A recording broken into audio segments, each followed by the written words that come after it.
Bueno, buenas tardes a todos. Sí, les doy la bienvenida especialmente al sexto y último módulo del seminario Ciencias Regulatorias, Métodos Alternativos para Productos Formulados. En esta oportunidad, la última presentación es Importancia del bienestar animal como impulsor del cambio. Esta presentación va a estar a cargo de Débora Raciati. Débora es veterinaria, graduada en Ciencias Veterinarias por la Universidad de Buenos Aires. Es candidata a doctora por la misma universidad, estudiando conductas estereotípicas en felinos silvestres y su relación con el bienestar animal. Se desempeña como jefa del programa de bienestar animal en el Servicio Nacional de Sanidad y Calidad Agroalimentaria, SENASA, en nuestro país, en Argentina. Es docente tanto de la Universidad de Buenos Aires como en otras casas de estudio de la región, y es miembro y consultora de comisiones y comités de expertos en temas de bienestar animal. Antes de darle la palabra a Débora, como este es el último encuentro sincrónico que vamos a tener, simplemente unos mensajitos. Vamos a estar compartiendo con ustedes una encuesta muy cortita, no les va a llevar más de 2 minutos, que nos ayuda a planificar nuevas actividades. El link de la encuesta lo vamos a estar mandando por mail y también va a estar disponible en el campus. Les agradecemos desde ya muchísimo que nos respondan, así nos ayudan a planificar las actividades también para el año que viene. Los videos y las presentaciones van a estar disponibles en el campus virtual hasta el viernes 2 de diciembre. Y por último, les recuerdo que los certificados de asistencia se van a otorgar a aquellas personas que hayan participado de forma sincrónica de 5 de los 6 encuentros. Pueden solicitarlos vía mail a info@icas.org.ar. Y por último, esto ya lo saben, pero el público se renueva. Al final de la charla vamos a tener un breve espacio de preguntas. Pueden ir dejando sus consultas en el botón de Q&A o preguntas y respuestas, dependiendo en qué idioma tengan el Zoom. Y ahora sí, Débora, cuando quieras voy a dejar de compartir mi pantalla. Todo tuyo. Hola, ¿qué tal? Bueno, muchas gracias, Mariana. Gracias por la invitación. Es un gusto estar compartiendo este espacio con ustedes.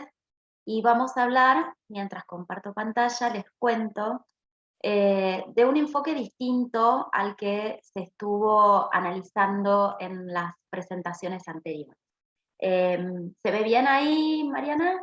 Sí, se ve perfecto. Bueno, bárbaro. Entonces comenzamos. Y como ya les comentó Mariana, vamos a hablar del bienestar animal como impulsor del cambio, ¿no? De este cambio que nos está llevando hace bastante tiempo ya a tratar de ir reemplazando el uso de animales en diferentes tipos de cuestiones que tienen que ver en ensayos muy específicos, como los que tienen ustedes, con fines regulatorios, pero también en cualquier uso que tenga que ver con la noción de animal de experimentación o en un contexto de laboratorio, ¿sí? Entonces, vamos a comenzar por ver qué es lo que fue llevando o cuáles son las bases detrás de esta necesidad y de todas las ideas y las propuestas que les fueron presentando los y las disertantes anteriores a lo largo de estos encuentros que tuvieron para reemplazar, ¿no? Así que vamos a comenzar hablando un poquito del marco teórico. Hay cuestiones que tal vez para algunos, de acuerdo a su formación y a sus intereses, puedan ser muy básicas y para otros puedan ser nuevas, pero es necesario ponernos de acuerdo con estas cuestiones antes de pasar de la teoría a la práctica, ¿no? No solo con el marco teórico, sino con el marco normativo, tanto a nivel nacional, a nivel de nuestro país, como también conocer un poquito qué está pasando a nivel internacional. Luego sí podemos pasar entonces de la teoría del bienestar animal a la práctica del bienestar animal, puntualmente en esto que vamos a llamar laboratorio, pero que es mucho más, ¿no? Es mucho más amplio el término laboratorio que puntualmente lo que nos trae hoy aquí. Pero vamos a utilizar ese término para hacerlo más sencillo. y luego unas pequeñas conclusiones. Y así como les comentaba, también va a haber muchas imágenes de roedores, siendo que no son, de hecho, la única especie que se utiliza en el ámbito de la experimentación animal o de los fines regulatorios, pero es como icónica, así que muchas de las imágenes van a tener que ver con roedores, aunque seguramente ustedes tengan que trabajar o hacer reemplazo de otras especies, ¿sí? Bien, comenzando entonces con el marco teórico, es importante conocer que el bienestar animal tiene 3 pilares que son los que le dan sustento. Por un lado están los aspectos éticos. A la inversa que otras disciplinas o que otros campos de estudio y de investigación, el bienestar animal ha surgido desde la sociedad, ¿sí? Como un reclamo de la sociedad hacia las áreas más académicas, ¿sí? Por eso algunos autores la llaman una ciencia inversa. Entonces, siempre es fundamental tener en cuenta los aspectos éticos, porque justamente el bienestar animal se comenzó a estudiar con ese nombre como tal en la década del 60, ¿sí? En el Reino Unido, como un reclamo de la sociedad hacia el modo en que se hacía la producción de animales, ¿sí? Para consumo humano en la posguerra. Es decir, la cría intensiva que se empezó a desarrollar en esta época en Europa. Y entonces la sociedad empezó a reclamar y la ciencia empezó a estudiar y a tener en cuenta estos reclamos, tanto así que en el año 2012 se produjo la Declaración de la Conciencia de Cambridge, en el cual un grupo de investigadores de la más alta jerarquía en temáticas de bienestar animal y de ciencia de animales de experimentación o de laboratorio, hizo esta declaración. La ausencia de un neocórtex no parece prevenir que un organismo experimente estados afectivos. Por estados afectivos nos referimos ni más ni menos que a emociones. Evidencia convergente indica que los animales no humanos poseen los sustratos neuroanatómicos, neuroquímicos y neurofisiológicos de estados conscientes, así como la capacidad de exhibir comportamientos deliberados. Por consiguiente, el peso de la evidencia indica que los seres humanos no son los únicos que poseen los sustratos neurológicos necesarios para generar conciencia. Y concluyen, animales no humanos, incluyendo todos los mamíferos y las aves y muchas otras criaturas, estoy citando textual, ¿no? Muchas otras especies, incluyendo los pulpos, también poseen estos sustratos neurológicos. Claramente, si los animales tienen conciencia, ¿sí? Pueden experimentar diferentes estados afectivos. Y esto, en el ámbito del bienestar animal, se lo conoce como sintiencia, es decir, la capacidad de atravesar diferentes estados afectivos en función de lo que sucede en su entorno y en su medio interno. Estados afectivos, es decir, emociones, sentimientos, de ahí el término sintiencia. Y esto tiene que ver con la conciencia, con las habilidades cognitivas, con la memoria, con la capacidad de recordar la consecuencia de sus acciones y utilizar eso para hacer procesos mentales y predecir determinadas situaciones y tomar decisiones, resolver problemas. Hay estudios que evidencian empatía, que evidencian sentido de la justicia, que evidencian diferentes estados afectivos que hasta hace muy poquito se consideran exclusivos de las personas. Y estas evidencias provienen de 3 campos de estudio: la evolución, el comportamiento y las neurociencias. Las 3 áreas van de la mano y permiten confirmar que en todos los animales en los que se han hecho los ensayos se ha podido demostrar la sintiencia, y se sigue avanzando hacia el estudio de la sintiencia en otras especies. Esto es importante porque ya no hablamos solo de dolor, hablamos de estados afectivos, de sentimientos, de emociones, que también afectan el bienestar animal. Y teniendo en cuenta esta perspectiva ética, es importante ocuparse del bienestar y por ende de intentar reemplazar el uso de animales en los diferentes ámbitos en los que se hace experimentación y con los diferentes fines. Y estas estadísticas nos dan un poco la realidad de lo que sucede, ¿sí?, en las estadísticas, de lo que se puede observar en las estadísticas de países que llevan registro, ¿sí?, de el uso de animales de experimentación. Fíjense, vemos que hay una estadística del año 2008 por especies, ¿no? ¿Cuáles son, o taxones, si se quiere, los más utilizados? Por lejos, los ratones le siguen en un 72,96%, le siguen los peces, luego las ratas, luego las aves y recién después todas las demás especies con las que se sabe que se pueden realizar trabajos en el ámbito del laboratorio.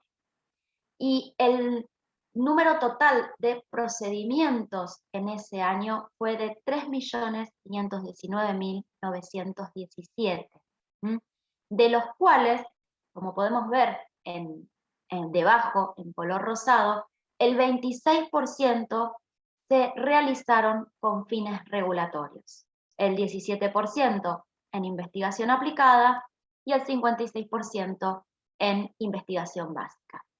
Es decir, que con fines regulatorios se realizaron un total de 915.178 procedimientos en el año 2008.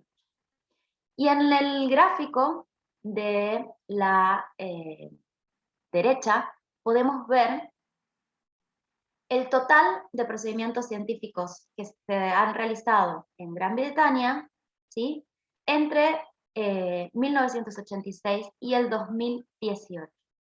Y lo que se puede ver es que en un principio hubo un gran aumento de estos procedimientos hasta que en el 87 se promulgó en el Reino Unido el acto sobre los procedimientos científicos en animales y se hizo efectivo. Allí comenzaron a disminuir porque se empezó a tener más control de estas cuestiones, pero con el tiempo comenzaron a aumentar nuevamente hasta el 2014, que vemos que desciende levemente porque fue cuando se comenzó a implementar la directiva de la Unión Europea 63/2010, que justamente es sobre el uso de animales y considera el bienestar animal respecto a animales de laboratorio. Luego hubo un nuevo aumento y actualmente la tendencia parece indicar que está descendiendo. Y justamente esta tendencia también tiene que ver con el surgimiento de métodos alternativos para el reemplazo del uso de animales en la experimentación. También hay muchos aspectos legales que los vamos a ver más adelante, como les mostré en el programa de esta charla, pero es importante tenerlos en cuenta porque es el otro pilar, ¿sí? Pero claramente la ética se hace preguntas sobre qué es moralmente aceptable y qué no, qué es correcto desde el punto de vista ético y qué no, en relación al uso de animales en experimentación. Pero para que la ley pueda normarlo, se necesitan los fundamentos científicos. Entonces, ahora vamos a comenzar a ver cuáles son esos fundamentos científicos que están detrás del conocimiento y que pueden justamente dar respuesta a los cuestionamientos éticos para que luego se puedan desarrollar las normas.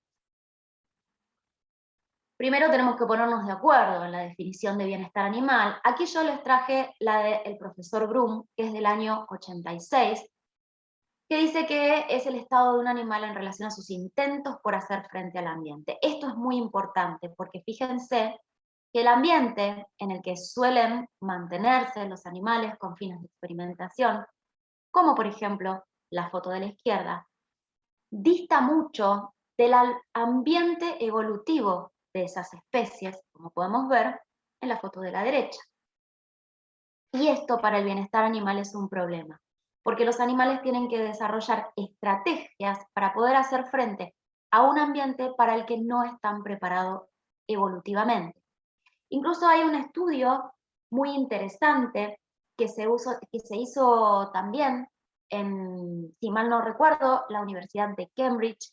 Les voy a dejar luego en los materiales complementarios el estudio y un video que es muy interesante de YouTube donde se comenta este estudio, en el cual se demostró mediante un ensayo que los animales, aun cuando son el resultado de 50 generaciones de cría en ambientes controlados, de cría en un laboratorio, justamente con fines de experimentación, conservan intactas sus necesidades comportamentales, porque estas necesidades fueron moldeadas por la evolución, y la evolución tiene muchísimo, pero muchísimo más tiempo que 50 generaciones de cautiverio o de cría por parte del ser humano. Entonces, estas necesidades, estas conductas instintivas necesitan ser expresadas y el no poder realizarlo es un problema para el bienestar animal.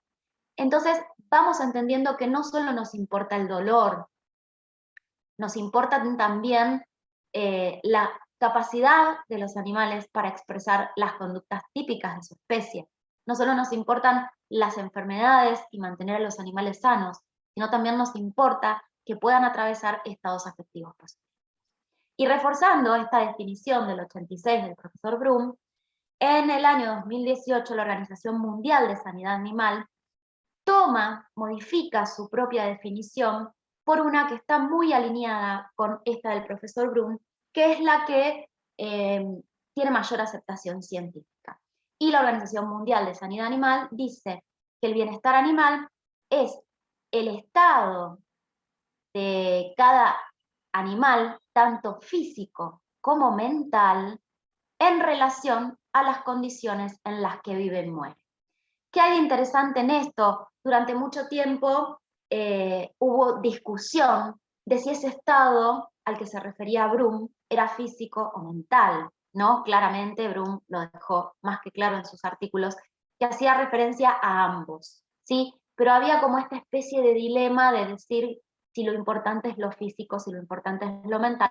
Claramente lo importante son las dos cosas. Por eso la OIE toma esta modificación y habla de un estado físico y mental en relación a las condiciones del ambiente en el que vive y muere. Nos interesa el método de eutanasia o de sacrificio, pero también nos interesan, sobre todo, las condiciones en las que vive hasta el momento de su sacrificio. Ambas cuestiones son importantes.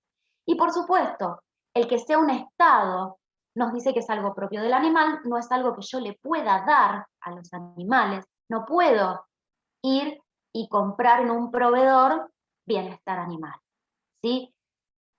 Son los animales, en función de sus propias experiencias de vida, de su temperamento, de su ontogenia, de su filogenia y de un montón de cuestiones más, quienes en definitiva van a tener mayores o menores estrategias para hacer frente a sus ambientes, y en este sentido van a ser más o menos sensibles a los estresores del ambiente y a los desafíos ambientales. Pero sí, yo puedo establecer estrategias en cuanto al diseño de los ambientes y en cuanto al manejo de los animales y al trato que se ofrece a esos animales para facilitar esta tarea de hacer frente a un ambiente tan distinto al ambiente evolutivo. Entonces, en este sentido, este estado es muy cambiante porque depende de muchísimos factores que también cambian a lo largo del tiempo. Y podemos en un mismo momento, en un determinado momento, perdón, encontrar ante una evaluación del bienestar animal que los animales tienen su bienestar comprometido, y horas después puede ser que esa situación se haya resuelto y que los animales estén gozando de un óptimo bienestar. Si lo pensamos, esto mismo nos sucede a nosotros cotidianamente como animales humanos. ¿Y cuáles son esos factores que afectan al bienestar animal? Bueno, algunos ya los estuvimos comentando. Algunos son intrínsecos y sobre ellos yo tengo muy poca, casi nula capacidad de intervención. Dependen de la especie, de la variedad, de la cepa, del temperamento, de las experiencias de vida que hayan tenido, incluso durante la gestación en el ambiente intrauterino, de su edad, de su sexo y de su condición fisiológica. ¿Y por qué digo casi nulo? Porque si nosotros trabajamos con individuos desde muy temprana edad o desde que se están gestando en el interior de sus madres, podemos tener alguna influencia en hacer que sus experiencias tempranas sean positivas, y en este sentido vamos a ayudar a moldear de algún modo el temperamento para que sean más resilientes o menos resilientes a las condiciones del ambiente.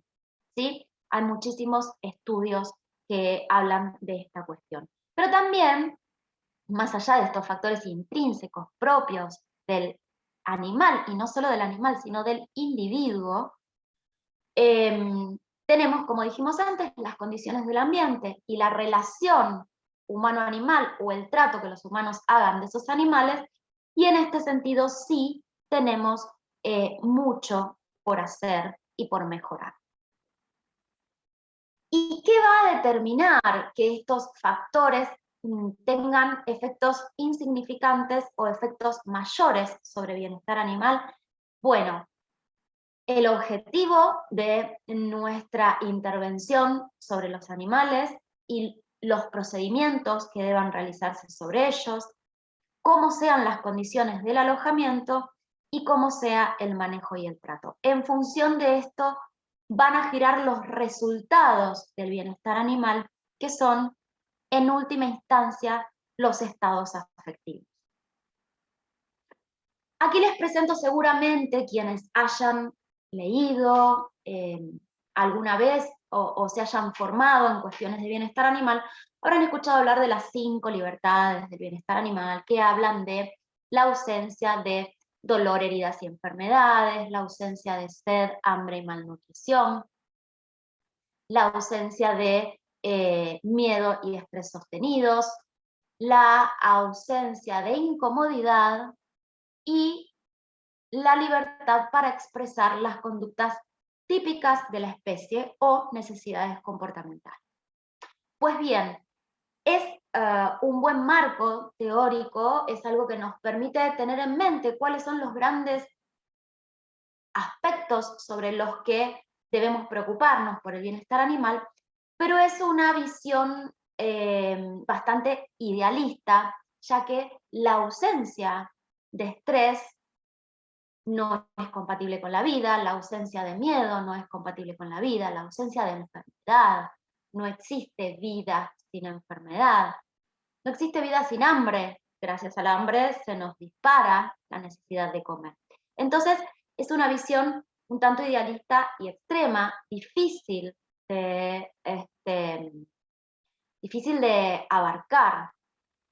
Y además contradictoria, porque para que exista ausencia de enfermedad, muchas veces yo tengo que provocar dolor, por ejemplo, mediante el uso de una vacuna o un tratamiento terapéutico. Para que los animales no tengan miedo, tal vez no debo exponerlos a situaciones que creo, novedosas, que creo que le pueden crear miedo, pero eso va a impedir que haya novedad en su vida, lo que puede generar frustración y depresión. Entonces, estas libertades son contradictorias. Por eso, el profesor Mellor, desde hace muchos años ya, viene actualizando un modelo distinto, que es el modelo de los 5 dominios para el bienestar animal, que incorpora novedades. En una primera instancia puede parecer muy similar al, perdón, voy a tomar agua, disculpen. Puede parecer muy similar al modelo de las 5 libertades, pero no lo es. Esta es una de las tantas actualizaciones que el profesor Mellor fue haciendo sobre su propio modelo. La última actualización es del año 2020 y también se los voy a dejar como material de lectura para quienes estén interesados en verla. Y esta actualización pone foco en la importancia y el efecto de las relaciones entre humanos o el manejo de los humanos hacia los animales, lo que en bienestar animal solemos conocer como relación humano-animal, sobre el bienestar animal. Pero acá, en esta actualización, que es del año 2015, lo que podemos ver es que habla, sí, de 5 factores, que él menciona 5 dominios, no 5 libertades. 4 de estos dominios, que son los que vemos en el recuadro de arriba, son los dominios físicos. Y hay un 5.º dominio que es el estado mental o el dominio mental, el dominio de las experiencias afectivas o estados afectivos, ¿sí? De los dominios físicos, él divide 3 en factores relacionados con la supervivencia, que son la nutrición, el ambiente y la salud.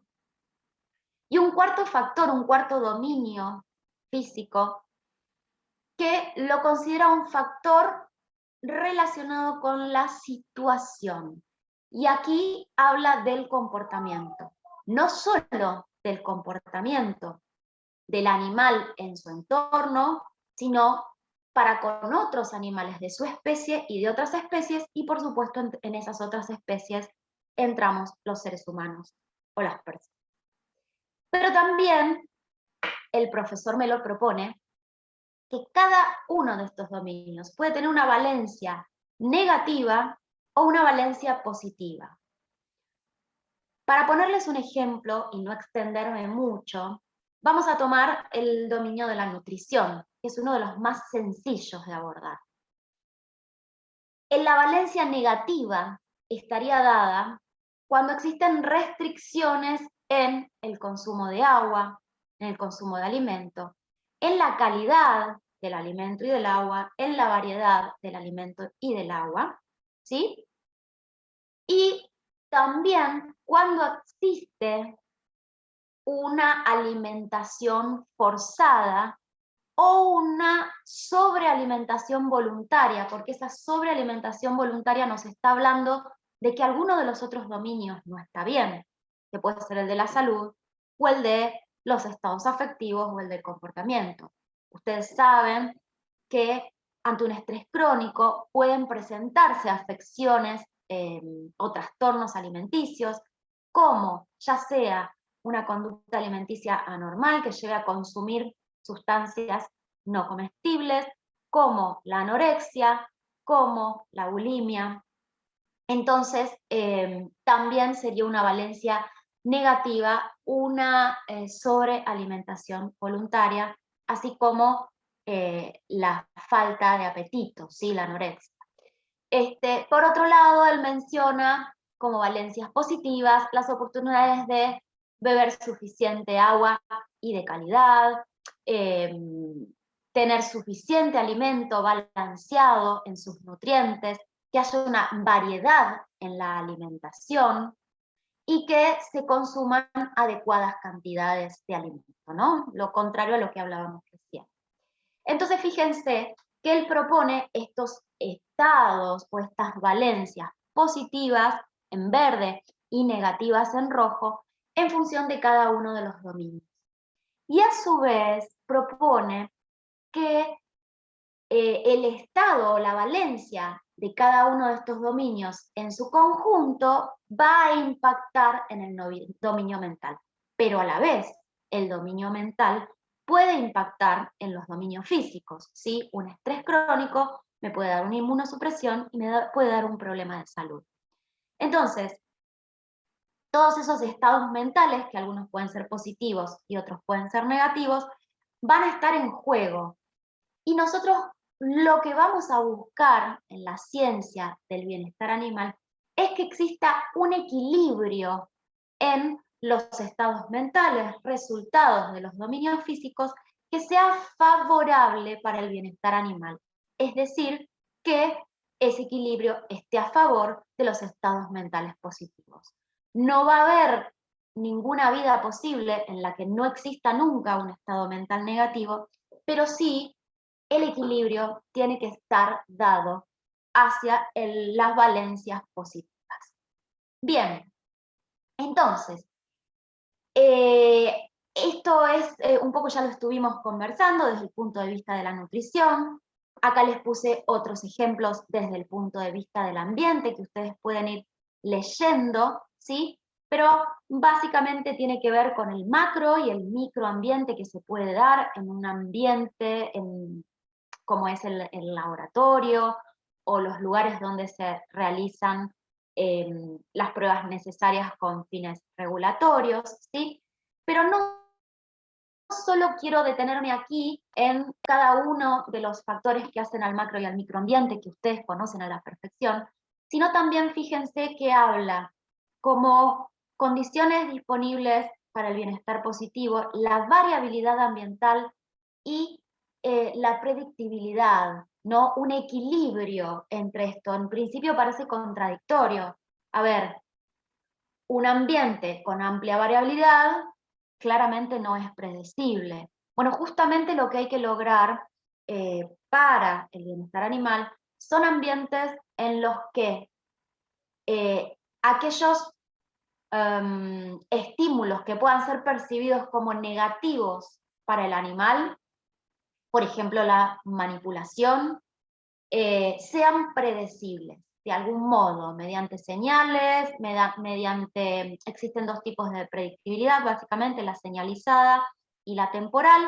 Entonces, ya sea por el momento del día, ya sea por las señales previas, idealmente hacerlas predecibles ayuda a lidiar, a preparar el organismo para afrontar ese estrés. Y en esto entra algo que se utiliza mucho y que por suerte cada vez se utiliza más, incluso en el ámbito de la experimentación con animales, que es el entrenamiento mediante condicionamiento operante.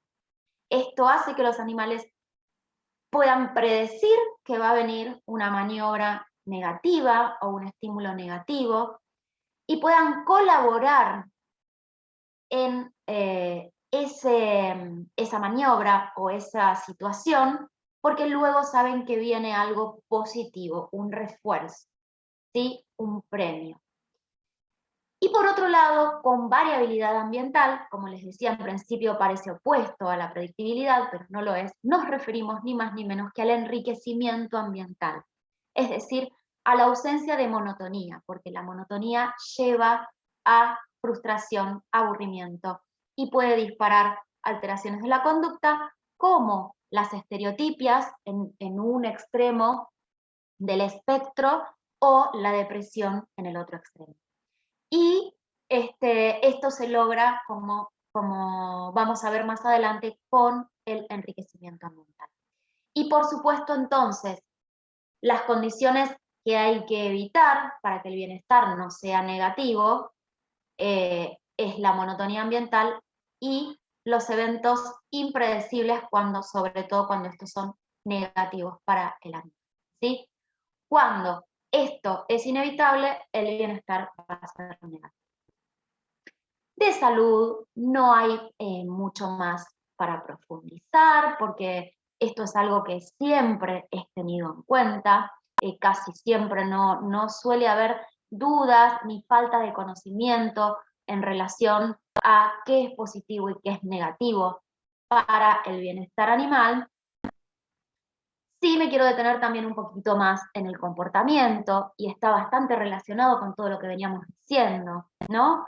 La capacidad de agencia, que puedan ejercer la capacidad de agencia, que puedan elegir, controlar, dominar su ambiente, tomar decisiones sobre su ambiente.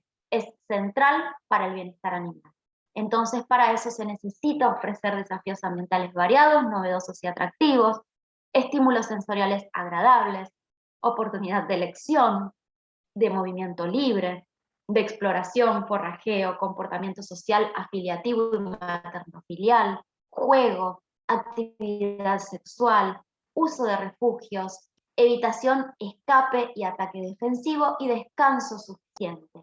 Como verán, es todo un desafío, un gran desafío en el ámbito en el que se suelen realizar los ensayos con fines regulatorios, o las pruebas con fines regulatorios, y por eso es que también la mejor salida para evitar el sufrimiento animal y poder seguir ejerciendo nuestras tareas necesarias para la seguridad de las personas, es el reemplazo, ¿sí? Pero no siempre se logra, y ahí es donde tiene que entrar en juego todo esto que estamos comentando. Y por ejemplo, para traerles algunos artículos y que vean que se está trabajando en esto, y que no es algo netamente desde la teoría, este es un estudio en el cual se abordan los indicadores faciales de emociones positivas en las ratas. Esto, existen un montón de escalas de dolor, las que se conocen como Grimace Scales o escalas de gestos, que me pueden dar una idea del dolor y que se usan mucho cuando, por ejemplo, hay que poner un punto final humanitario. Bueno, no solo estamos hablando de ausencia de dolor, sino que, como les comentaba antes, estamos hablando de poder determinar las emociones positivas. Y en eso, fíjense que este es un estudio del 2016, después de este hay muchísimos más y cada vez más se están estudiando estas cuestiones que nos permiten hacer evaluaciones y poder tomar decisiones acerca de cuándo podemos continuar con estas metodologías, cuándo es necesario y prioritario buscar métodos de reemplazo y cuándo es necesario refinar. Bueno, aquí vemos simplemente algunas de las cuestiones que se tienen en cuenta, ¿sí? En la tensión en la zona orbital, alrededor de los ojos, el achatamiento de las mejillas y de la nariz, el cambio en la posición de las orejas, de los bigotes, el color de las orejas incluso, ¿sí? La membrana nictitante, la aparición de la membrana nictitante. Bueno, entre muchas otras cuestiones, algunas son más medibles a través del ojo humano, otras tienen que ser medibles a través del procesamiento de imágenes o de fotogramas. El tema de, por ejemplo, la posición de la zona de las cejas, el ángulo de las orejas, etc. Bien, esto seguramente todos ustedes están súper familiarizados, pero no puedo dejar de mencionarlo porque es central. Son las 3 R's de William Russell y Rex Bach, que claramente, y como todos ustedes conocen, se trata de reemplazar, reducir y refinar, ¿sí? Bueno, claramente han podido ver diferentes ejemplos a lo largo de todos estos seminarios del reemplazo de los animales por métodos alternativos, o cuando no se pueda reemplazar los animales, reemplazar los métodos, ¿sí? Reducir la cantidad de animales, trabajar muy bien las cuestiones estadísticas para poder, y las metodologías experimentales, para poder realmente trabajar con la menor cantidad de animales posibles cuando no sea posible el reemplazo. Finalmente el refinamiento tiene 100% que ver con el bienestar animal. Justamente se trata de eso, de si no podemos reemplazar, y una vez que reducimos al máximo el número de animales, cómo vamos a refinar las maniobras para ayudar a estos individuos, sujetos de estudio, a alcanzar un buen equilibrio en su bienestar animal. Este es otro trabajo del 2018 sobre traslación reversa, ¿sí? Y habla del uso del modelaje computacional o de los modelos computacionales para mejorar, para, sí, refinar, si se quiere, la investigación translacional, ¿sí? Básicamente me quedo con 3 partes de este artículo, de todas formas también se los voy a compartir. Claramente el valor de cualquier modelo animal depende de su capacidad para replicar la condición humana. Hay una gran necesidad de un proceso robusto para trasladar una enfermedad humana a un modelo animal apropiado, y las simulaciones computacionales proporcionan un recurso muy valioso para reducir esta distancia, esta brecha entre los modelos animales y humanos, acelerando el bucle, ¿sí? El ciclo de traducción y traducción inversa, o traslación y traslación inversa. Este otro trabajo, fíjense, tiene que ver con la investigación en las vacunas para la tuberculosis, y específicamente abordando el reemplazo, la reducción y el refinamiento del uso de animales en estos casos, ¿sí? Y bueno, justamente una de las claves es el desarrollo de ensayos para determinar la eficacia de la vacuna in vitro, que puede reducir drásticamente el número de animales utilizados en las etapas de prueba de la vacuna inicial.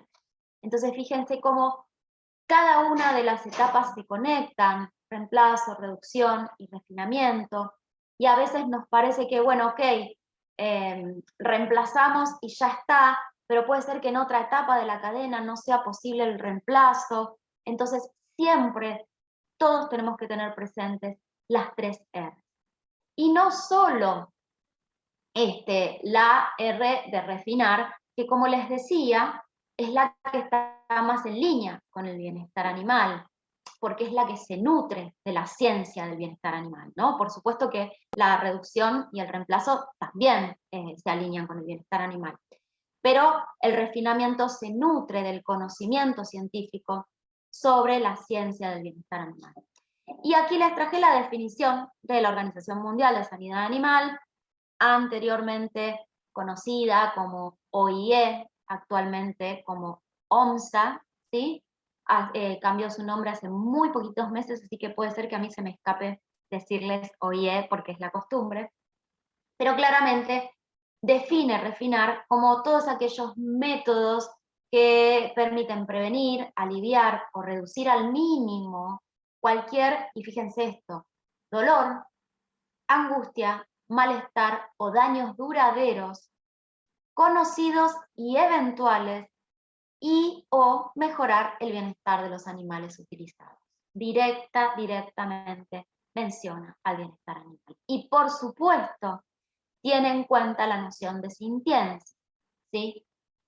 Porque la sintiencia es clave. Si los animales no pudieran atravesar estados afectivos ni sentir dolor, nada de esto tendría sentido.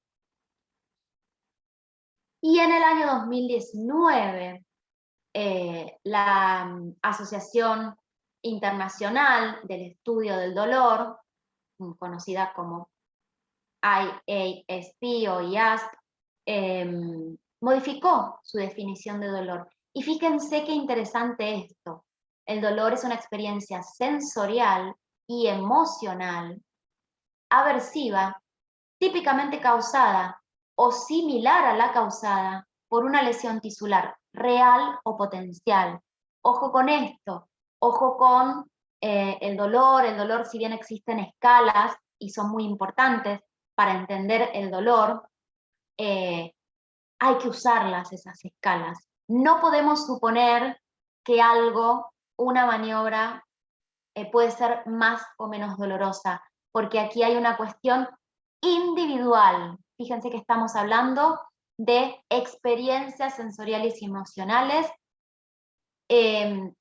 aversivas y que tienen que ver con una lesión tisular real o potencial, porque el factor psicológico y la experiencia previa con el dolor tienen mucho que ver. El dolor es una experiencia individual y por ende debe ser evaluado con las escalas que hayan sido validadas y que sean lo más objetivas posibles. Sabemos que siempre va a haber un nivel de subjetividad, pero esto es importante. Evaluar el dolor, no suponer, porque cada individuo puede vivirlo de una forma diferente.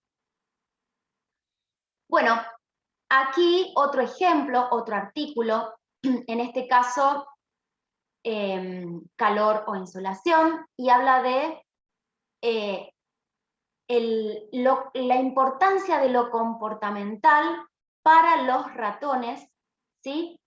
En relación a la preferencia de un confort térmico en cuanto a temperatura o de acceso a un nido. ¿Y qué concluye este artículo? Que los ratones prefieren una temperatura de alrededor de 25 grados centígrados. Esto es mucho más cálido de lo que la mayoría de los alojamientos de investigación proveen. Una solución sería aumentar la temperatura ambiente, pero los investigadores en este artículo demostraron que una solución mucho mejor es dar a los ratones material para anidar, porque de ese modo le dan la posibilidad de hacer frente a una situación ambiental que puede ser percibida como aversiva. Porque lo de la temperatura, sabemos que para la especie puede haber un rango de tolerancia, pero que hay una variación individual. Si el animal tiene calor, el poder realizar conducta de anidación ayuda a lidiar con esa situación. Primero, mejora el bienestar animal porque la conducta de anidación en esta especie es una necesidad comportamental, es una conducta instintiva, intrínsecamente motivada y autorreforzante. Pero también porque da oportunidad de agencia, lo que hablábamos antes, da la oportunidad al animal de elegir dónde estar y de controlar su ambiente. No podemos darle un control remoto para que suba y baje la temperatura del ambiente en el que se encuentra, pero sí podemos darle una salida mediante el enriquecimiento ambiental para poder regular su temperatura corporal mediante la conducta de anidación, ¿sí? Y esto también nos permite obtener un indicador de bienestar animal, de dos tipos. Vamos a hablar muy someramente de esto porque sería toda una charla, pero los indicadores para evaluar el bienestar animal pueden ser de tipos directos o basados en los animales, o indirectos o basados en el ambiente y los recursos. La presencia o ausencia de material para anidar es un indicador basado en el ambiente o los recursos. Me dice que hay un factor predisponente si hay material de nido, estamos predispuestos a que el bienestar sea mejor. Si no hay material de nido, es un factor predisponente para que el bienestar sea pobre. Pero como en última instancia el bienestar es el estado de cada animal, lo importante es evaluarlo en los animales. Y ahí, ¿qué podemos observar como un indicador de buen bienestar? La conducta de anidación. La expresión de la conducta de anidación es un indicador de buen bienestar en esta especie, ¿sí? Y el enriquecimiento ambiental obviamente ayuda, pero no siempre tenemos que caer en el enriquecimiento alimenticio. Como podrán ver, el alimenticio es uno de los muchos tipos de enriquecimiento que existen: social, cognitivo, la ambientación, que tiene que ver con el espacio y la complejidad, el sensorial, y el alimenticio es solo uno de ellos, ¿sí?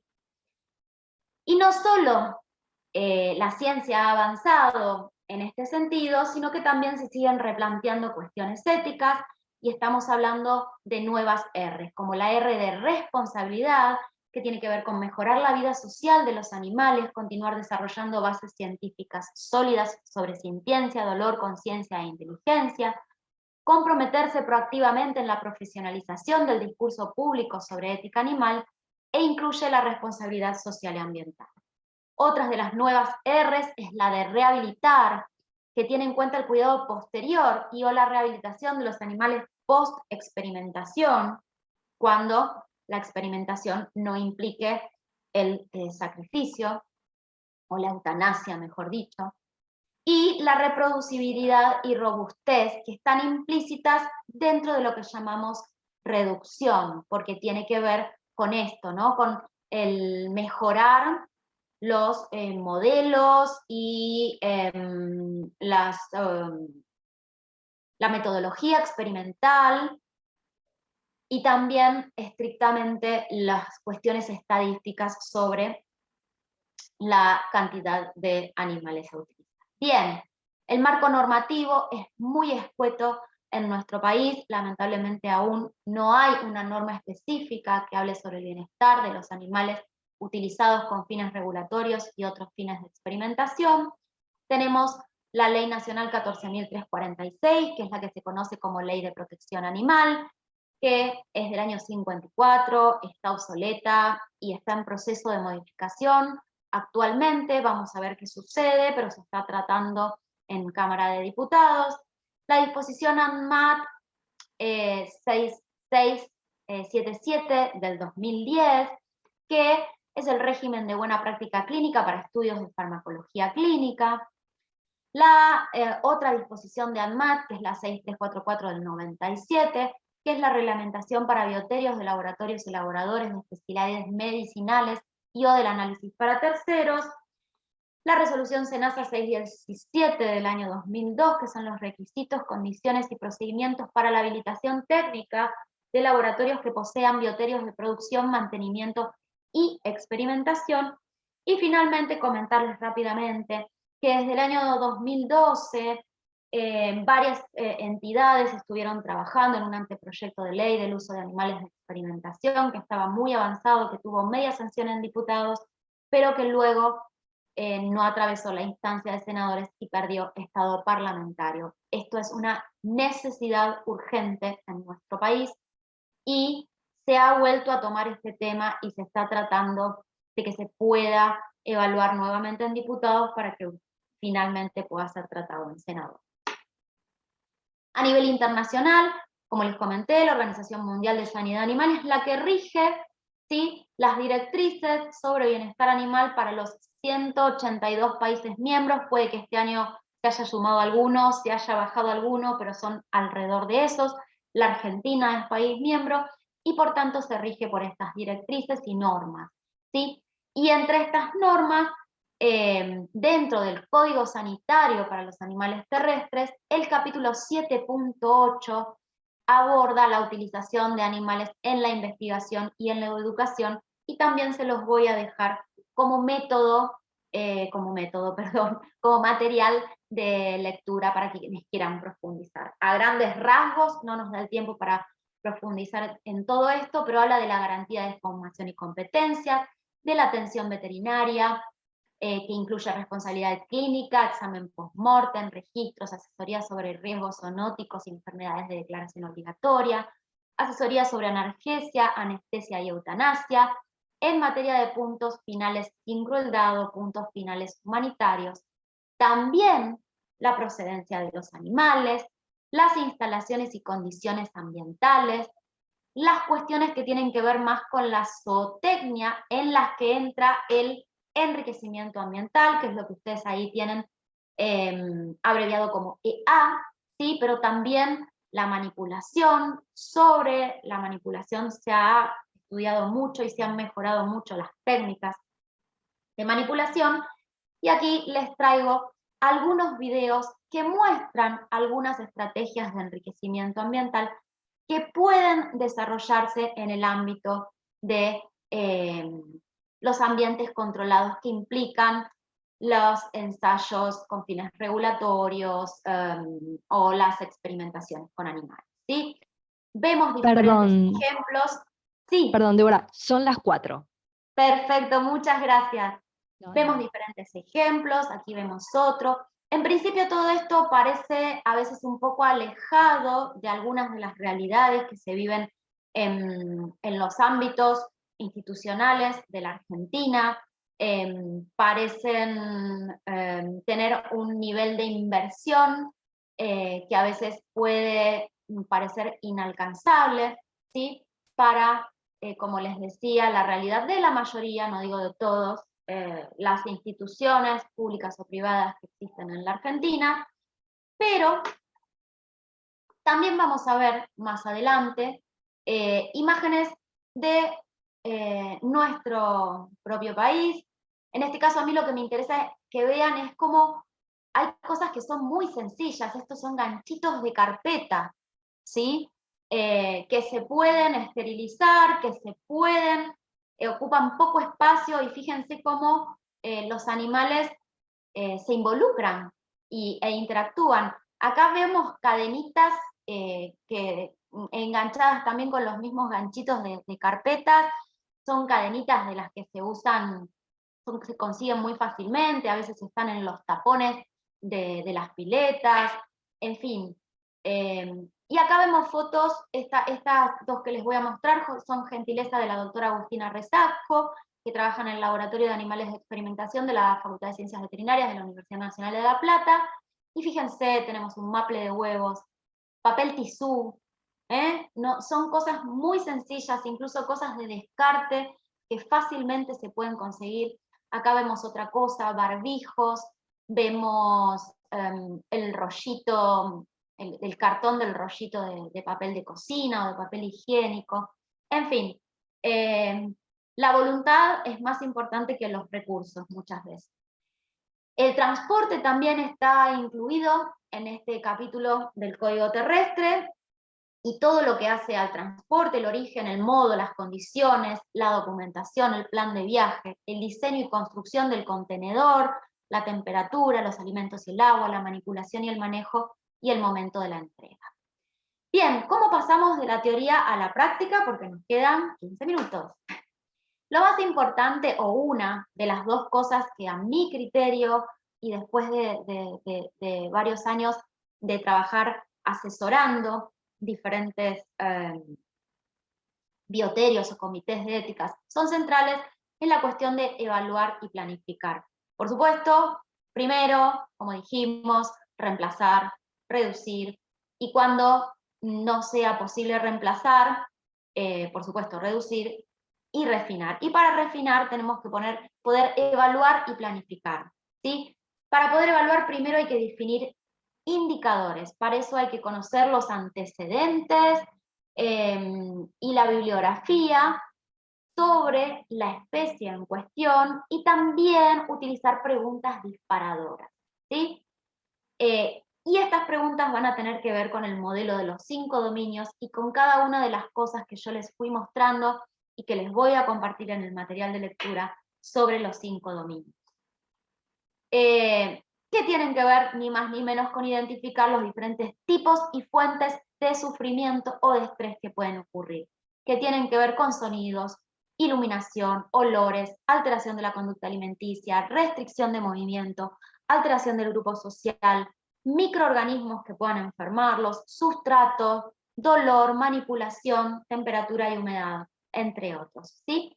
Y considerar siempre todas las etapas del proceso, como vimos, desde el nacimiento, el transporte, el mantenimiento y el momento de poner final a la vida de esos animales o de jubilarlos, como solemos decir, esto de la responsabilidad una vez que terminó la tarea del investigador o la persona que está llevando a cabo los ensayos o las prácticas con fines regulatorios. Obviamente, para poder evaluar el bienestar animal hay que tener en cuenta las tres perspectivas que propone el profesor Fraser, que es tanto evaluar si el funcionamiento biológico es correcto, como si están pudiendo desarrollar vidas naturales, es decir, básicamente si están pudiendo expresar las necesidades comportamentales y cómo están sus estados afectivos, si ese equilibrio está a favor de las valencias positivas. Los indicadores a utilizar tienen que atravesar por un proceso de validez para determinar que la medición sea correcta, de confiabilidad para determinar que la medición sea buena y de practicidad para determinar que la medición sea factible. Porque nada nos sirve tener una medición válida y confiable, es decir, repetible, confiable intra e interobservador, si luego no es factible desde el punto de vista de la practicidad, teniendo en cuenta los factores económicos, el factor tiempo y el factor recursos, entre otros. Además, hay que poder determinar, una vez que identificamos un estresor o un factor que puede generar sufrimiento en los animales, la severidad. Y la severidad no solo va a estar en función de la duración de esa maniobra, sino de la intensidad de ese estresor y de la frecuencia con que se presenta, ¿sí? Esto quiero ser muy clara. A veces decimos, esto es muy rápido, es un segundo y ya está, pero ese segundo, esa maniobra de un segundo o de unos pocos minutos, puede ser de una intensidad tan grande que puede afectar severamente el bienestar animal al punto de que se observen manifestaciones clínicas, ¿sí? Tanto comportamentales como de su salud física. Entonces, intensidad, duración y frecuencia de presentación de los estímulos va a ser lo que nos permita determinar cuán severo puede ser esto para el bienestar o no.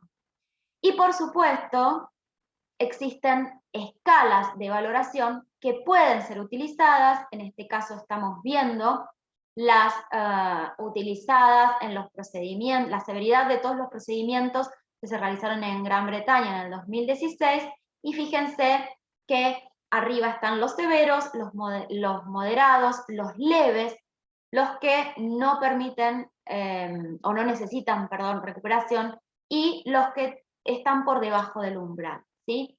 Y por fortuna, los severos son los menos. Pero es importante registrar, sería interesantísimo que en nuestro país empiecen a existir organismos que puedan llevar adelante este tipo de registros y poder tener información como la que les estoy mostrando como Gran Bretaña como uno de los países, pero hay varios países que lo tienen.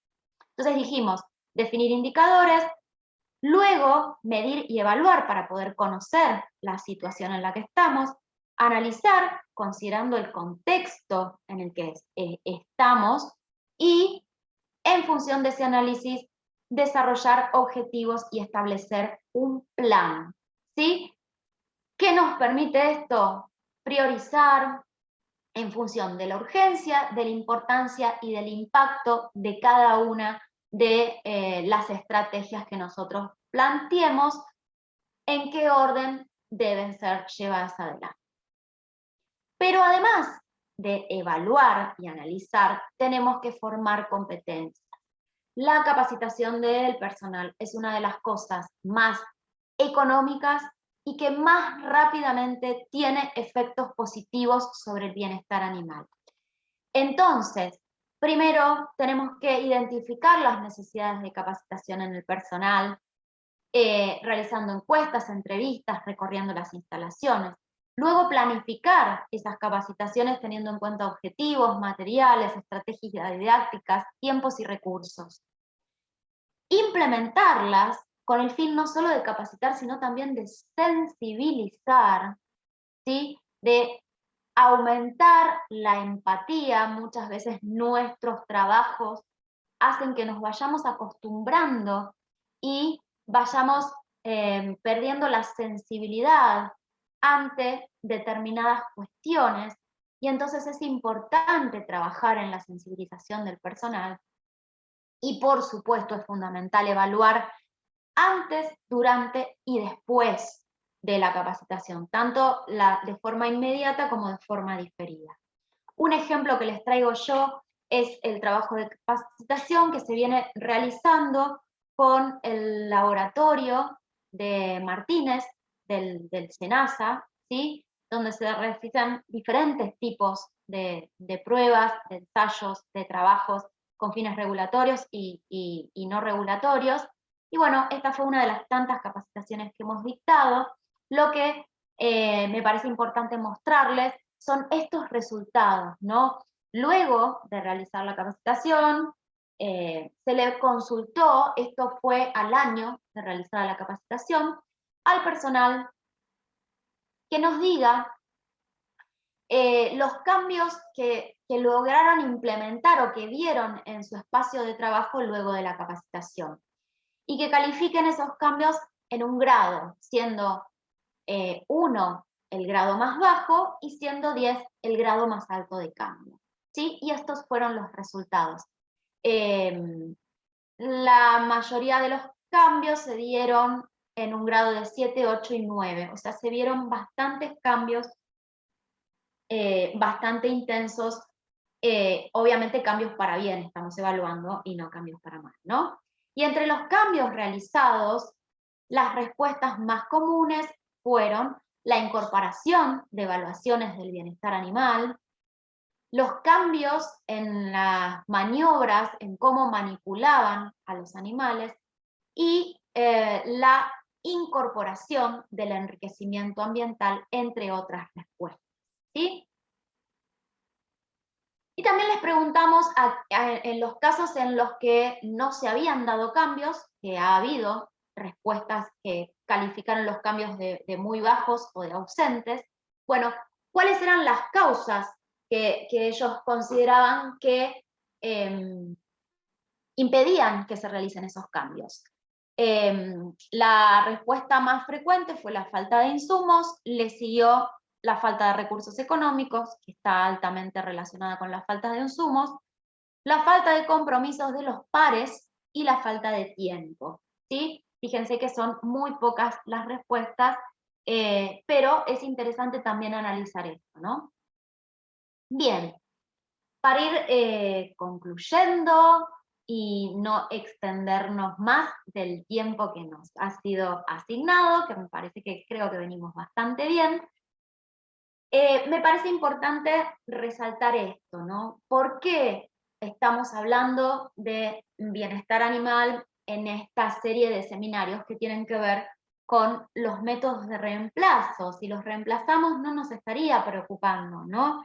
El bienestar animal. Bueno, pues bien, ya vimos que tal vez se pueda reemplazar una parte de la cadena, pero no toda. También vemos que a veces el reemplazo no es del animal, sino del método, por un método menos cruento, estaría más en línea con el refinamiento, pero entonces siempre es bueno tener presente que esto, el bienestar animal, es uno de los principales factores que están impulsando este cambio, que nos llevan a tener que repensar nuestras formas de trabajar y de poder hacer nuestro trabajo con animales en el ámbito del laboratorio, con fines regulatorios y con otros fines. Entonces es importante que siempre tengamos presente el concepto de sintiencia, ¿sí?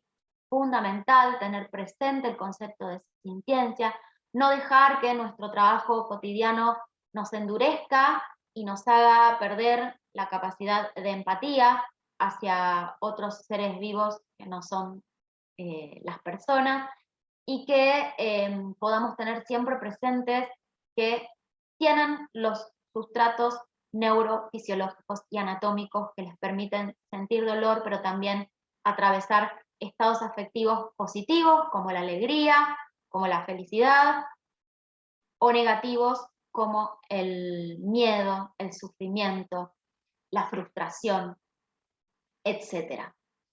Desarrollar y emplear métodos de reemplazo, trabajar profundamente en esto, en seguir desarrollando nuevos métodos, investigando nuevos métodos de reemplazo y luego emplearlos. Y por supuesto, cuando no sea posible reemplazar el uso de animales, reducir la cantidad de animales y refinar las maniobras, las tareas, los métodos, lo que incluye la capacitación del personal. Aprender a identificar estresores, a valorar el dolor y a evaluar los estados afectivos es central para poder tener noción de cuánto afecta al bienestar de los animales nuestras maniobras, nuestras prácticas, nuestros ensayos. Aplicar un plan de enriquecimiento ambiental adaptado a la realidad.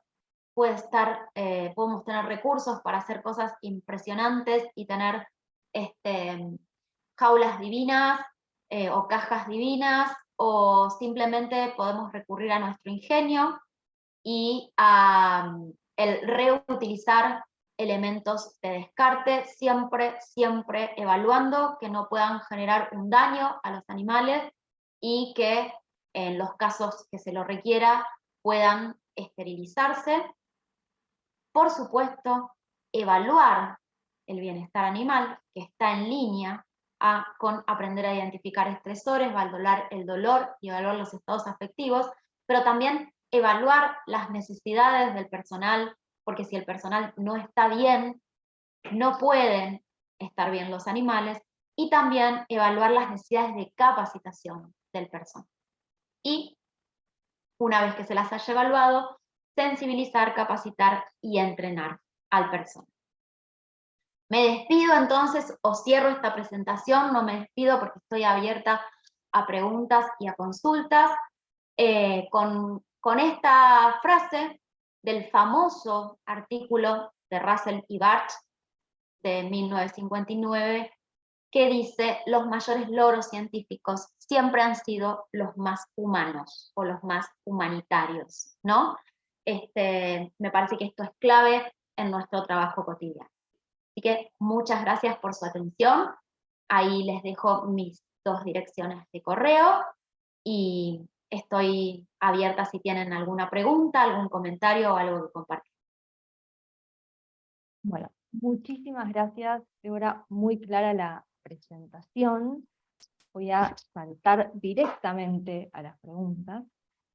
Tengo acá una pregunta de Clara Rubinstein, nuestra presidente. ¿Se mide el bienestar mediante indicadores bioquímicos o fisiológicos o biomarcadores de estrés, tanto en animales de cría o de laboratorio? Uy, sí, muy buena pregunta. Yo no profundicé demasiado en la evaluación del bienestar animal, pero es uno de los ámbitos en los que más he estudiado, en más me he dedicado. Vieron que les comenté que la evaluación de bienestar animal puede hacerse de manera directa o indirecta. Siempre debemos tener en cuenta las cuestiones directas o basadas en los animales, sin descuidar las indirectas, porque tal vez el animal en este momento no esté dando una señal visible pero sí hay un proceso interno de estados afectivos negativos que se puede manifestar visiblemente en el futuro. Entonces, ver los factores predisponentes del ambiente es importante. Pero centrándonos en aquellos indicadores basados en los animales o indicadores directos, pueden ser de tipo comportamentales, de salud, productivos o fisiológicos. Y en los fisiológicos entran todos estos que mencionaban recién en la pregunta, por ejemplo, los marcadores fisiológicos de estrés, por ejemplo, los metabolitos de glucocorticoides, que se pueden medir de manera no invasiva, eso es interesante. Pero la realidad es que la experiencia me ha indicado que con fines de experimentación, con fines científicos, son indicadores muy interesantes, también son indicadores muy interesantes para utilizarlos tal vez como gold standard cuando queremos desarrollar nuevos indicadores y poder hacer la validez de esos indicadores. Sin embargo, con los fines prácticos, las evaluaciones observacionales de tanto el estado nutricional o la condición corporal, como del estado de salud y de los indicadores comportamentales es más que suficiente y es mucho más práctico, más económico que todos los otros ensayos que requieren muchos más pasos y requieren muchos más conocimientos y tiempo. Y no todo el personal está capacitado para hacerlo. Pero cualquier persona que trabaja en un establecimiento donde existen animales y recibe una breve capacitación sobre evaluación del bienestar animal, ya puede hacer evaluaciones del bienestar animal sencillas, observacionales, que no implican intervenir o manipular a los animales, lo que puede a su vez modificar su bienestar y son súper útiles. Bárbaro. Bueno, tengo agradecimientos y felicitaciones de Andrea, de Víctor y nuevamente de Clara. Y te leo otra pregunta de Marcelo. Por las dudas, si no termino de entender, vos también podés leer las preguntas, Débora, desde el botón de Perfecto, lo voy a Q&A, hacer. por las dudas. Bueno, Marcelo dice, excelente presentación, gracias. Una pregunta por ahí algo compleja. Si la variabilidad biológica y fisiológica basal, grupo control o línea de base, antes no consideraban la variabilidad individual, neuroconductual emocional y los rangos de temperatura de las salas consideradas estándares no eran los ideales en muchos de los estudios históricos, y muchas respuestas tóxicas sabemos que dependen de la temperatura ambiente, ¿nos estuvimos perdiendo gran parte de la variabilidad biológica al extrapolar respuesta tóxica de animales a humanos? Definitivamente sí. Definitivamente sí. De hecho, un poco en línea con este comentario o pregunta de Marcelo, Marcelo era, ¿no? Sí. Sí. Está también algo que durante mucho tiempo tuvimos que enfrentar quienes trabajamos con el bienestar en estos ámbitos, que es, bueno, pero yo no puedo hacer esto porque me introduce un montón de variables que me modifican a mis sujetos de estudio y que yo no puedo tener en cuenta en mi investigación o, bueno, en lo que sea que esté desarrollando. Bueno, la realidad es que el estrés es una variable también que perjudica o que modifica el medio interno de un modo que no estás considerando y que favoreciendo el bienestar animal no tenés ese sesgo o por lo menos esa duda. Y de hecho ha sido demostrado en muchos estudios que los resultados son más confiables cuando los animales tienen bajos niveles de estrés o gozan de un mejor bienestar. Y está un poco en línea con esto que comentabas, Marcelo. Entonces, por supuesto, como yo les ponía en ese círculo, ¿no? Analizar el contexto es importante, no voy a poder hacer todo en todos los casos, pero siempre hay que tratar de pensar y refinar lo más posible y cosas tan simples como aumentar el espacio, por ejemplo, disponible y darles un lugar de ocultamiento, son cosas perfectamente controlables que pueden ser iguales para todos los individuos y que no van a estar introduciendo una variabilidad que pueda perjudicar nuestro estudio. Incluso una de las chicas, Agustina Resasco, que es la que me facilitó 2 de las fotos del Bioterio de La Plata, ella está estudiando, estudió, ya terminó su tesis doctoral y se fue a Estados Unidos a hacer su postdoc. El tema de el avance de los tumores y el estrés, relacionado con el estrés, ¿no? Y ganó un premio y todo porque desarrolló un método novedoso, no invasivo, que no requiere la manipulación de los animales para evaluar el crecimiento de los tumores y poner el punto humanitario, el punto final humanitario. Entonces, cuando hay sensibilización y hay voluntad, se puede, ¿no? Y muchas veces en todos los ámbitos, en el ámbito de los zoológicos, de la producción animal, bueno, son los que yo más me he movido, no he trabajado tanto con mascotas, pero en todos los ámbitos todo cambio genera rechazo, y sobre todo cuando las personas a veces por una defensa, una autodefensa de poder llevar a diario su trabajo, un trabajo que quizás si lo pensamos y nos sensibilizamos un poco más, nos costaría realizar. Bueno, no se puede, nunca se hizo, no lo podemos hacer, ¿por qué lo vamos a hacer? No es necesario, pero a la larga los cambios se logran y se han logrado en nuestro país muchísimos cambios, así que eso es algo que me parece muy positivo y hay que resaltarlo. Tal vez no estemos como Gran Bretaña, pero hemos avanzado mucho los últimos años. Bueno, en línea con lo que decías recién, Víctor preguntaba, yo creo que la respuesta ya la diste, pero por las dudas, ¿el estrés animal o la falta de bienestar emocional provocado por las malas prácticas en el bioterio no altera de alguna forma los resultados de los experimentos? Totalmente, Víctor, sí, es lo que estábamos hablando, ¿no?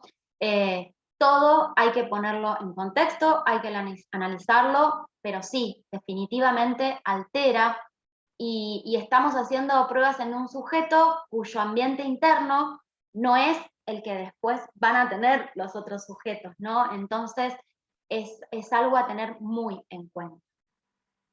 Bien, bueno, después más felicitaciones, más agradecimientos. Acá Marcelo hace otro comentario, que muchas veces no depende de fondos, sino de decisión y planificación. Nuevamente, muchas gracias.